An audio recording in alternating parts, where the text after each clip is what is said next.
नंतर बातमी येते मीरा भाईंदरमधून। मीरा भाईंदरमध्ये शिवसेना भाजप यांच्यामध्ये वाकयुद्ध पाहायला मिळालं। प्रताप सरनाईक विरुद्ध नरेंद्र मेहता यांच्यामध्ये आरोप प्रत्यारोपांच्या फैरी झडताना पाहायला मिळाल्या। त्यामुळे महायुतीमध्ये मीरा भाईंदरमध्ये सुद्धा दोस्तीत कुस्ती झाल्याचं चित्र होतं। एक्झिट पोलनुसार भाजपला 50 ते 55 जागा मिळण्याचा अंदाज आहे। शिवसेना 25 ते 30 जागा मिळवण्याचा अंदाज आहे। मात्र भाजप शिवसेनेत नेमकं काय आरोप प्रत्यारोप त्यावेळेला झालेले होते त्यावर एक नजर। ह्या सगळ्या भरभटलेल्या आणि कलंकित लोकांना उमेदवारी देऊन परत मीरा भाईंदर महापालिका क्षेत्रामध्ये तुम्हाला मोठ्या प्रमाणात जो भ्रष्टाचार करायचा आहे किंवा गिळंकृत करायचं आहे, स्वतःच्या कंपनीचं 7/12वर 7/11 नाव लावायचं आहे, प्रताप सरनाईक होऊ देणार नाही।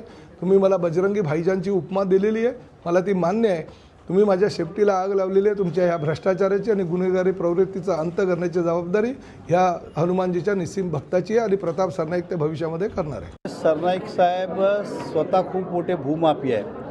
त्यांच्यावर ईडीची धाड कशाला पडली? 100 एकर जमीन टिटवाळाला केलेली म्हणून ते भूमाफियात ते आहे, त्यांच्यावरती कारवाई झाली। आमच्यावर अशी कुठली कारवाई झाली नाही।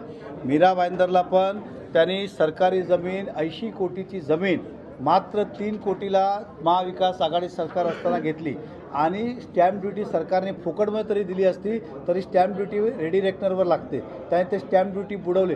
12 एकरचा हडप ते करतात। सरकारी जमीन 2 एकर तुम्ही घेतली, उदाहरण 100 एकरचा घोटाळा तुमच्यावर आणि भूमाफी आम्ही, याचा मी निषेध करतो आणि खंडन करतो।